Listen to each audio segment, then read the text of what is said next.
Guys, we've had a lot of questions about remote work in France. Can we do it? How is it taxed? Articles are coming out saying you are no longer allowed to work remotely on a long stay visitor visa. We reached out to the consulate. We'll share with you the actual response, which is pretty clear.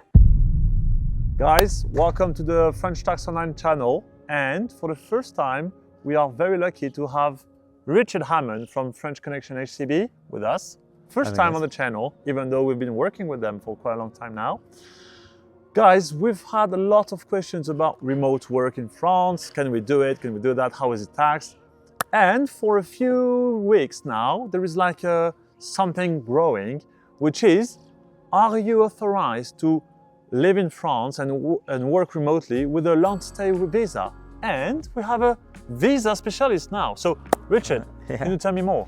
So yeah, first thing is there's been online kind of articles coming out saying that on the 25th of June 2025, you are no longer allowed to work remotely on a long stay visitor visa. No.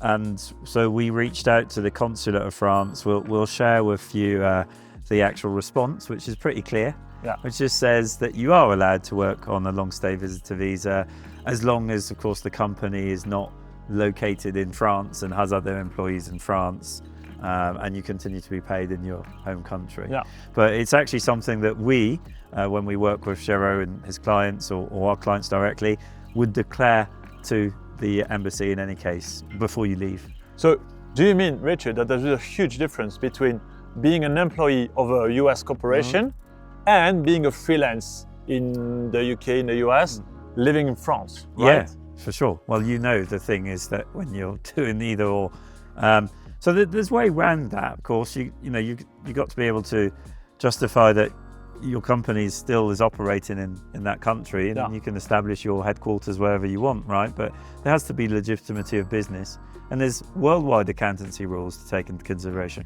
But from an immigration point of view, you are allowed, as long as it hits those criteria, which really become very simple if you're working for a company and you have a pay slip or pay stub, and that company is not in France and has nothing to do with France. But you must work from your laptop, from your home. Oh, okay. And if you're like a yoga teacher and you're giving lessons online by video, that's a no-go. You're going to need a different type of visa. It's a profession libérale, I believe. Exactly. Well, it's probably the easiest one to go down. Okay. But don't worry, in either case, they're all possible. It's just that obviously we don't want people panicking that are currently in France. Because of course, once you become with a carte de séjour after the first year, the same rules apply. Okay. So you might have some tax, social charges topics, again, but you are allowed to continue doing that. And there's the other topic, which is something that's very close to what we work together on, is people that just have a hobby of a gîte. That's something else. Actually, guys, in France, we've got this professional and non-professional stuff. And actually, you can have a non-professional business in France without declaring, you have to declare it, but you do not need a specific visa, right?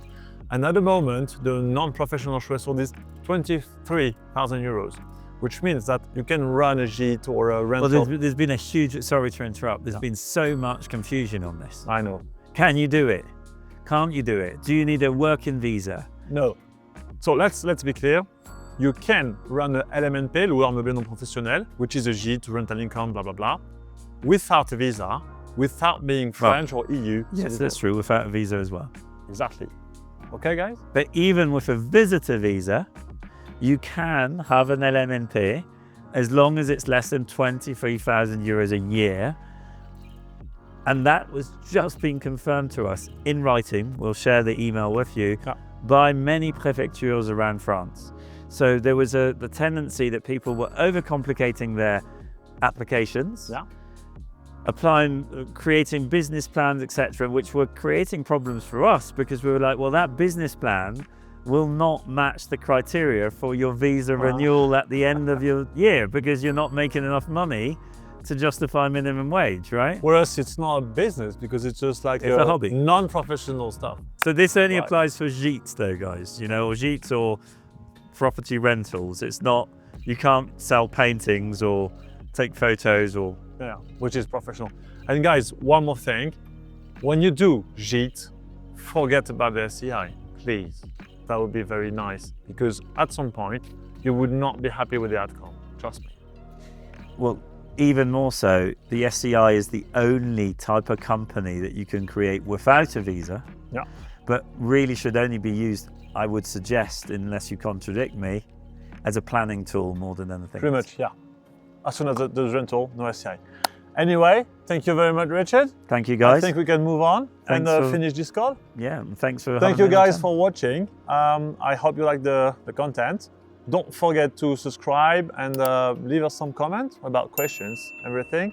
As you can see, Richard and I, we keep on working on new topic, new videos. So don't hesitate. Thank you very much.